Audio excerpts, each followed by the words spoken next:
네, 오늘은 코로나 회복 단계 중에 있기 때문에 이번 주까지는 집에서 영상 메시지로 함께 하고자 합니다. 네, 오늘은 남편과 아내의 관계에 대해서 함께 나누고자 합니다. 우리가 말씀을 보겠는데요. 베드로전서 3장 7절 말씀입니다. 한 구절이기 때문에 제가 봉독하겠습니다.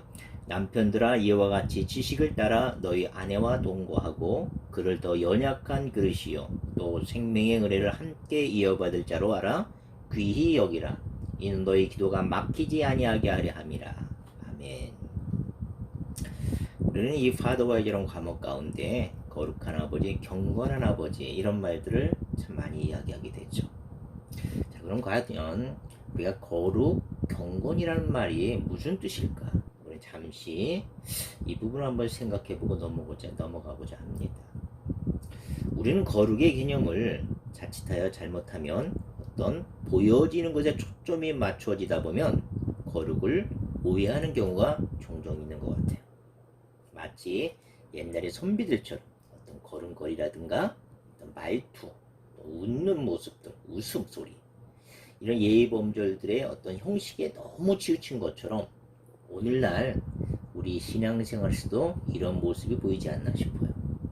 내가 직분자라서 예배에 빠짐없이 참석하는 것, 아니 출석을 위해서, 그리고 보여지는 어떤 봉사 헌신을 위해서 내가 기도를 하루에 몇 시간씩 하는가, 1년의 말씀을 몇 독을 읽는 것인가, 뭐 이런 것들이 잘못하면 남의 주목을 의식하고 관심을 받기 위한 이런 모든 것들이 우리는 어떤 형식에 빠져서 경건한 모양으로 나타나는 경우가 있어요.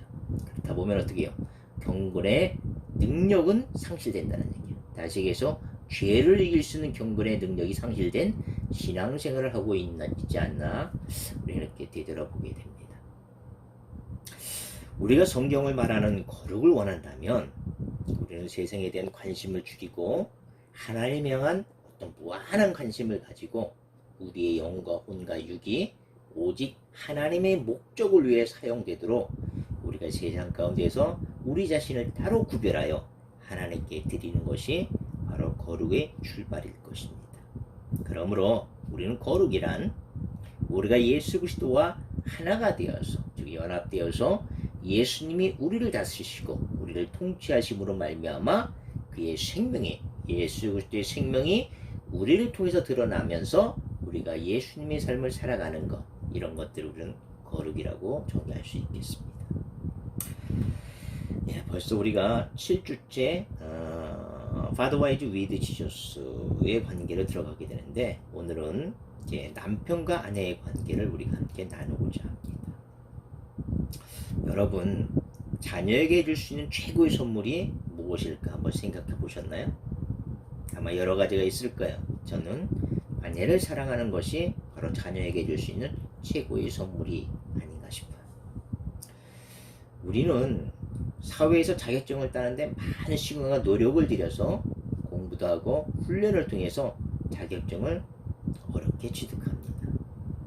그런데 우리가 정말 인생의 가장 중요한 인생의 삶을 시작하는 결혼에 대해서는 아무런 준비가 되어 있지 않은 채 그냥 남녀가 좋아서 결혼의 어떤 환상만을 가지고 결혼 생활을 시작하는 것을 보게 됩니다.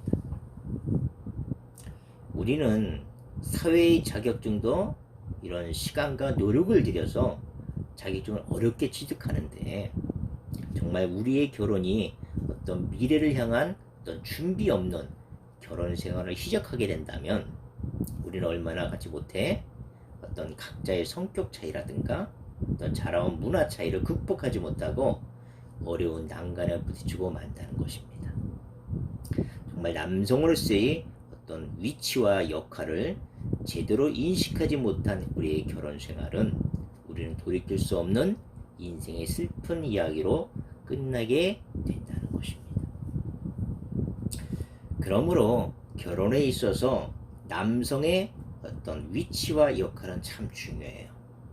그래서 오늘은 이제 크게 남성의 위치, 즉 남성의 위치를 잘 표현될 수 있는 머리됨, 주인됨이라는 것과, 두 번째는 남자의 어떤 역할, 그러니까 한마디로 남편으로서 아내를 어떻게 섬겨야 하는지, 남편의 섬김에 대한 역할을 우리가 두 가지를 크게 나누고자 합니다. 첫 번째, 남편의 위치에서의 머리됨, 다시 해서 주인됨. 남자로서의 머리됨과 주인됨이라는 그 말 속에는 세 가지의 뜻이 포함되어 있어요. 사실 어떤 복종이라는 말과 권이라는 거, 사랑이라는 이런 뜻들이 다 포함되어 있어요. 이 머리됨이 안에는. 자, 그러면 이 복종이라는 게 무엇일까? 우리는 이 복종하면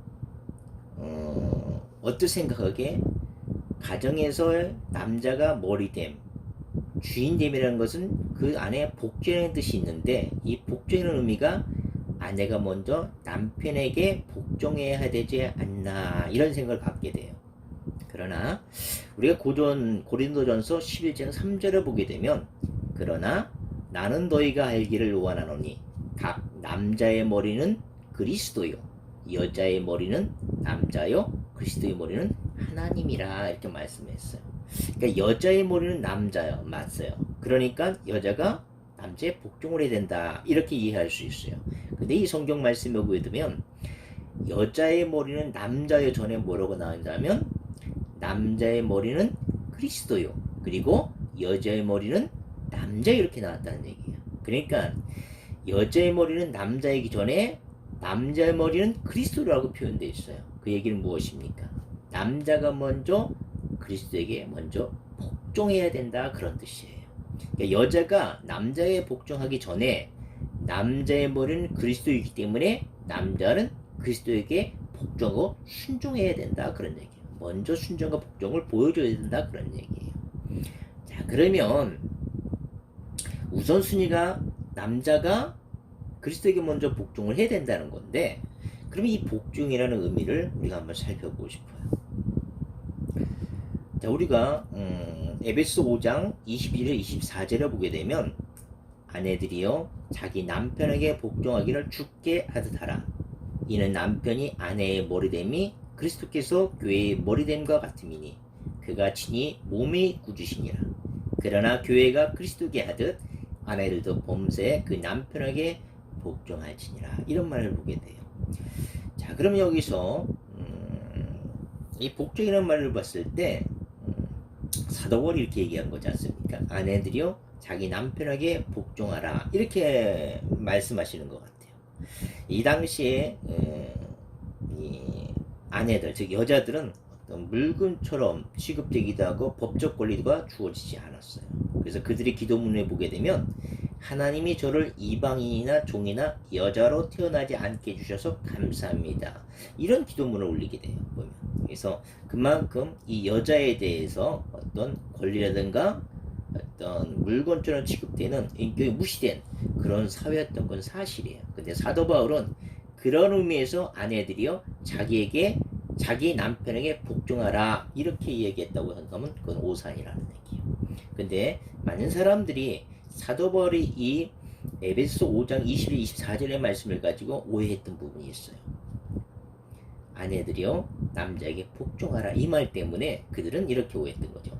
아내를 장악하고 억압하고 그 위에 폭군으로 군림하는 어떤 핑계 요소로 삼았다, 그런 얘기예요. 근데 이 사도 바울이 쓴 이 복종이라는 단어가 우리는 의미있게 살펴볼 필요성이 있다, 그런 얘기예요. 여기서 쓰인 이 복종하다는 의미는 헬라어로 히포다스라는 말이에요. 이 말은 어떤 굴종의 뜻이 아니에요. 이거는 두 개의 합성어인데, 휘프라는 단어, 이것은 아래를 향하여, 아래라는 뜻이 있고, 타소라는 헬라어로 정돈, 배열하다, 이 두 개와 히포하고 타소라는 말이 합성어된 단어예요.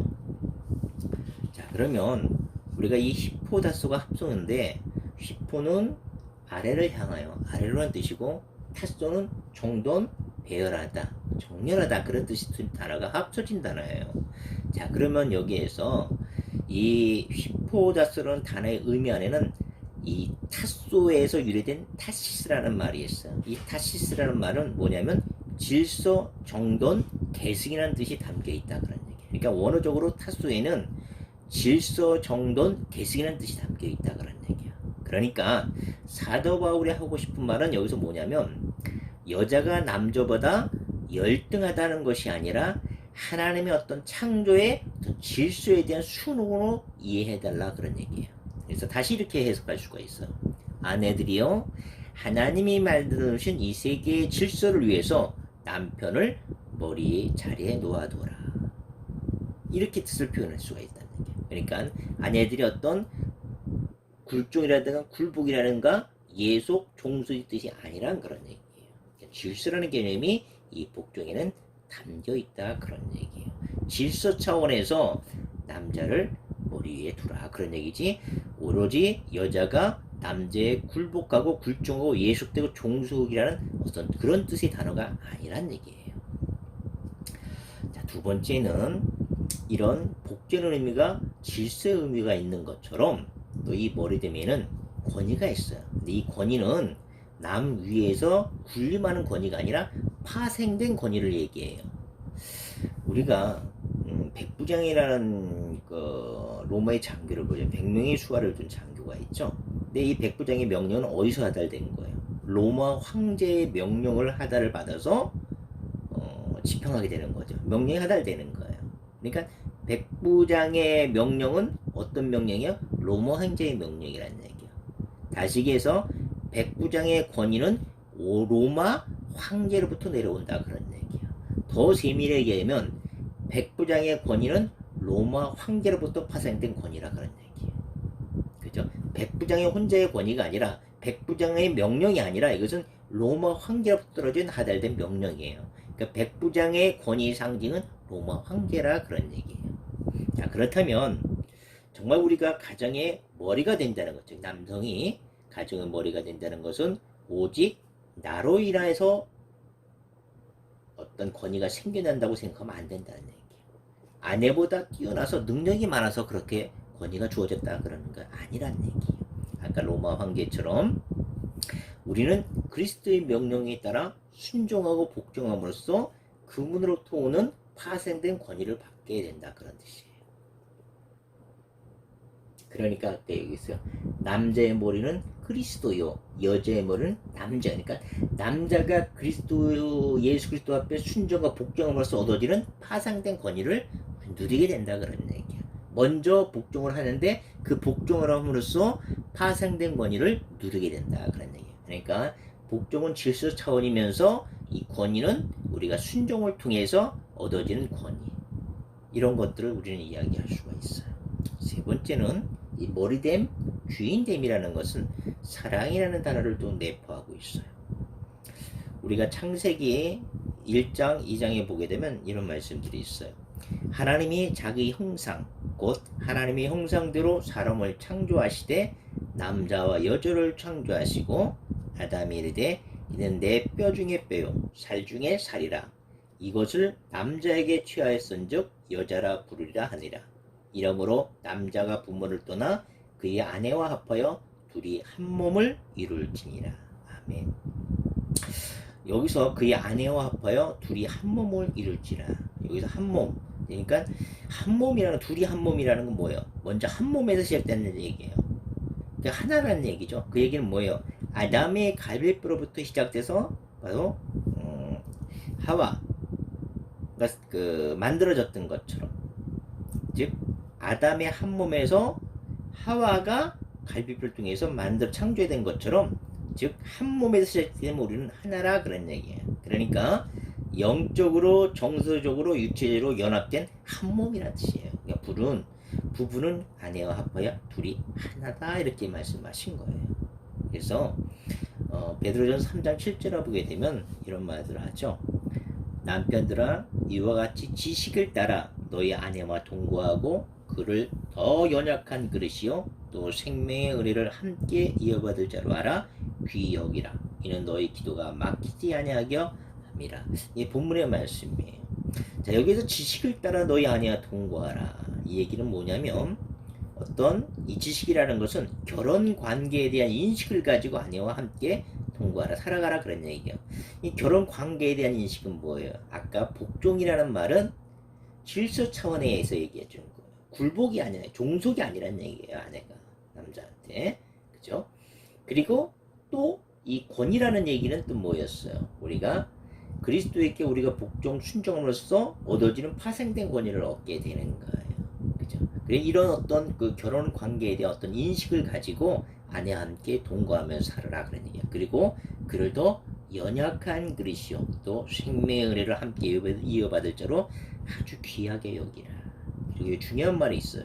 너희 기도가 막히지 아니하게 하라니라. 그래 이런 관계를 결혼에 대한 이런 인식 없이 이 관계를 결혼 생활을 한다고 해두면은 어떻게 해요? 아내를 연약한 그릇을 보지 않고 또 귀히 여기지 않는다면은 너희 기도가 막힌다는 거예요. 다시 해서 기도가 응답되지 않는다는 거죠. 너무 중요한 거예요. 우리 부부는 한 몸이라는 얘기예요. 그러니까 서로 귀하게 여기고 존중해지고 나보다 남을 위해주는 아내를 위해주는 그런 부부의 관계가 됐을 때 우리가 기도가 막히지 않고 기도의 응답이 이루어진다 그런 얘기겠죠. 그래서 에베소서 5장 28절을 보게 되면 이와 같이 남편들도 자기 아내 사랑하기를 자기 자신과 같이 할지니라. 자기 아내를 사랑하는 자는 자기를 사랑하신 것이라. 이 뭐예요? 우리는 한 몸이고 연합된 한 몸이라 그런 뜻이죠. 그러니까 남편들이 아내를 사랑하는 것이 자기를 사랑하는 거예요. 그러니까 자기를 사랑하듯이 아내를 사랑하라 그런 얘기예요. 그러니까 이와 같이 머리되면은 어떤 복종도 있고 권위도 있고 사랑이 내포되어 있을 때 진정한 주인이 될 수 있다 그런 얘기예요. 자, 이와 같이 우리가 어떤 그 위치에서의 어떤 남자의 어떤 그 머리됨 주인됨을 얘기할 수가 있고 두 번째는 이 가정에서 남편의 역할이라는 게 있어요.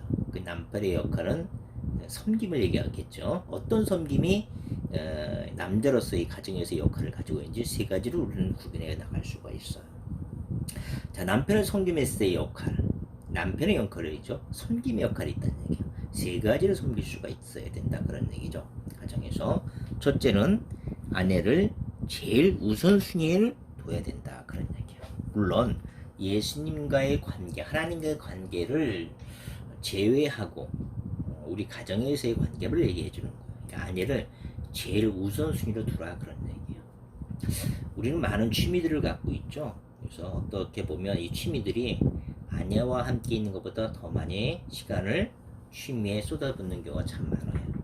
특히 뭐 낚시 같은 경우, 골프, 해외 골프 요즘 나가기 힘들지만 이 골프 같은 경우 뭐 일주일 동안 갔다 오기도 하고 낚시도 뭐 2박 3일 이렇게 갔다 오지 않습니까? 참 이런 것들로 인해서 많은 사람들의 갈등을 일으키게 되죠, 부부들이. 그래서 우리는 이런 우선순위를 재조정할 필요성이 있어요. 자, 우리가 우연히 제가 이제 페북을 보다 보니까 이런 글들이 있었어요. 이 글들을 제가 한번 여러분한테 읽어봐 드릴게요.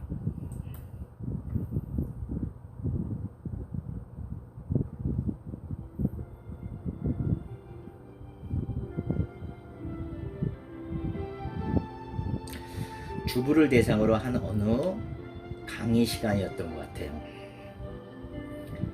교수가 한 여성에게 칠판에 아주 절친한 사람 20명의 이름을 적으라고 했습니다. 그녀는 가족, 이웃, 친구, 친척 등 20명의 이름을 적었어요. 그리고 교수는 이 중 덜 친한 절친한 사람 이름을 지으라고 했습니다. 가장 먼저 그녀는 이웃의 이름을 지었고 교수는 다시 한 사람의 이름을 지으라고 했습니다. 그렇게 회사, 동료, 친구, 이웃 등 많은 사람의 이름이 지어졌어요. 드디어 칠판에는 단 4사람만 남았습니다. 부모, 남편, 그리고 아이. 교수는 다시 한 명을 지으라고 했고 그녀는 망설이다가 부모의 이름을 지었습니다. 또다시 한 명을 지어야 할 때 그녀는 한참을 고민합니다. 각오한 듯이 아이의 이름을 지었습니다. 그리고 그녀는 펑펑 울기 시작했어요. 한참 후에 진정이 되고 난 후에 교수는 이렇게 물었습니다. 남편을 지우지 않은 이유가 무엇입니까? 모두가 숨을 죽이고 그녀의 대답을 기다렸다고 합니다. 그녀는 이렇게 말했습니다. 시간이 흐르면 부모님은 세상을 떠날 것이고 아이들은 자신들의 가정을 만들어 나를 떠날 것입니다. 일생을 함께 지낼 사람은 남편뿐이라고 말했어요. 우리는 진정한 친구 한 명이 있어도 성공한 인생이라고 흔히 말하는데, 부부는 친구 이상의 의미로 같은 곳을 바라보며 먼 미래를 향해 예정을 떠나는 배와 같다고 했습니다. 때로는 등대가 되어주기도 하고 돛도 되어주기도 하며, 그렇게 의지하면서 인생의 종착역을 향해 함께 달려가는 것입니다. 어떤가요? 부부의 순위는 자녀보다 우선순위라는 것입니다. 저는 우리의 가족 카톡에 이 내용의 글을 한번 올려본 적이 있어요. 아내는 답을 내지 못했어요. 참 어려웠던 것 같아요.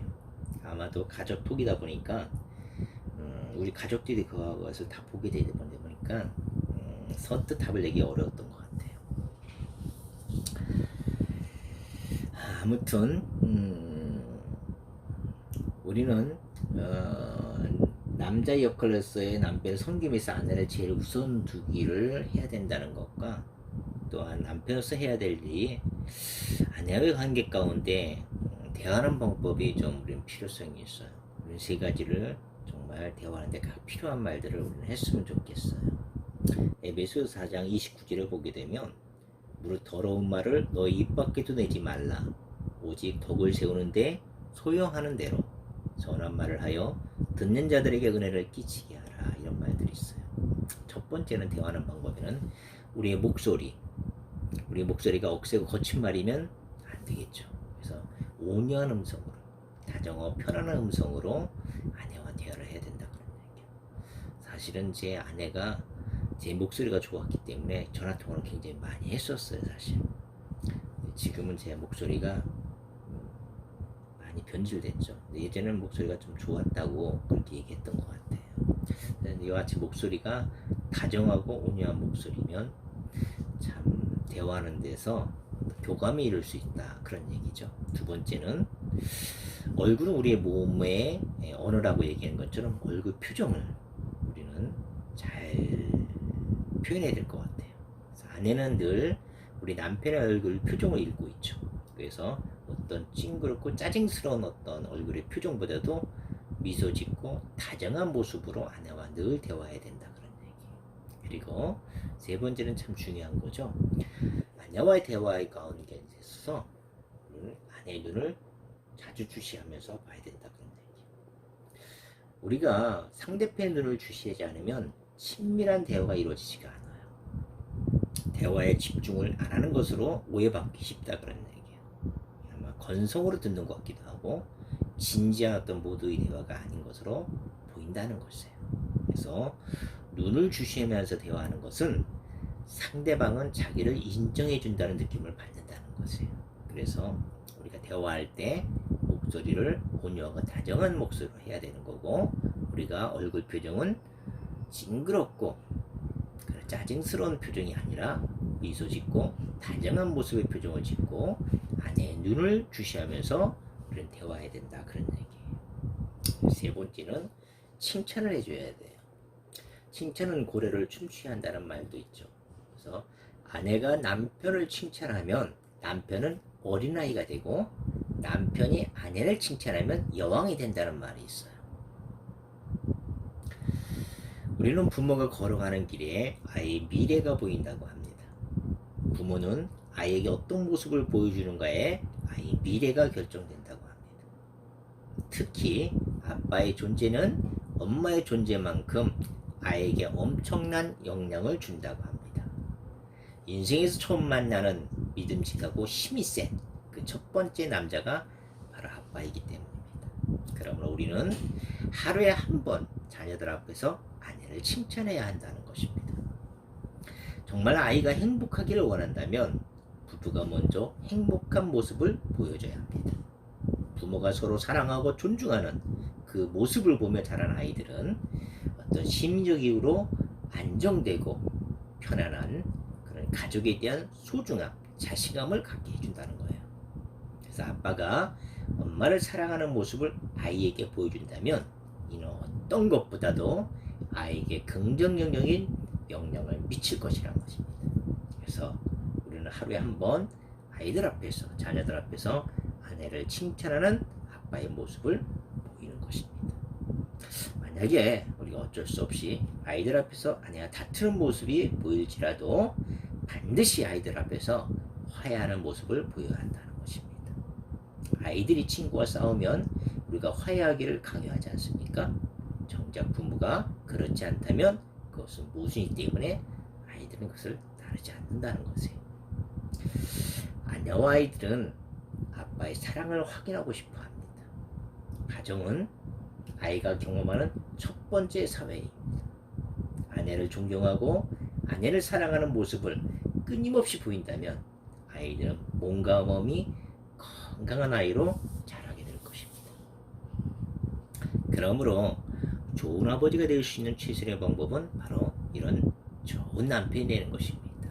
그래서 부모는 자녀들이 꿈꾸는 배우자와의 그런 관계를 자녀들에게 몸소 보여줘야 한다는 것입니다. 좋은 아버지, 훌륭한 아버지, 경건한 아버지. 이런 아버지들이 자녀들에게 안도감과 안정감을 가질 수 있도록 해줘야 된다는 얘기죠. 자녀에게 그런 안정감을 줄 수 있는 방법은 부모가 서로에게 다정하게 대하는 모습을 자녀들에게 보여줘야 된다는 것입니다. 우리가 아내를 칭찬하는 팁을 몇 가지 추천한다면 우리가 출근하기 전에 어떤 달콤한 내용의 쪽지를 몇 개 남겨서 아내를 놀라게 하는 거죠. 그날의 어떤 훌륭한 솜씨를 보여줬어요. 아내가 물론 맛이 없더라도 우리는 그 훌륭한 솜씨를 칭찬해야 되는 거죠. 그래서 당신의 요리 솜씨는 너무 놀라웠어. 너무 감사해. 당신으로 인해 내가 여러 가지 영향을 통해서 많이 건강해지는 것 같아. 사랑해. 뭐 이런 쪽기를 이제 부엌에 남기는 거죠. 또는 어떤 아내의 어떤 그 안전을 위해서 매일 기도하고 있다는 남편의 어떤 내용 쪽지를 차 안에 이렇게 둔다는 경우. 또는 어떤 빨간 장미를 한 송이 사서 어떤 사랑의 쪽지를 붙여가지고 아내가 혼자 있을 때 발견할 수 있는 장소에 두라는 거예요. 때로는 아내들도 상당히 많이 힘들어요. 특히 아내는 요즘 아내 같은 경우는 그 사회생활도 하지 않습니까? 가정일도 하다 보니까 상당히 많은 피곤함을 느끼죠. 그래서 남편들이 아내의 등가발을 시원하게 마사지 해주는 것도 굉장히 좋은 팁인 것 같아요. 그리고 가끔은 아내가 얼마나 아름다운지를 표현하는 쪽지를 우리는 사랑의 메시지를 그녀의 옷장에 두기도 합니다. 그리고 반드시 하나는 그녀의 란제리 속에 넣어둡니다. 물론 이상에 많이 있을 수는 있지만 남편들은 이런 표현들이 아직 많이 서툴러요. 그래도 노력을 해보는 거예요. 그래서 오늘은 먼저 문자로 칭찬 메시지를 보내는 겁니다. 잠언 31장 29절에 보게 되면 이런 말씀이 있어요. 덕행이 있는 여자가 많으나 그대는 여러 여자보다 뛰어나다 하느니라.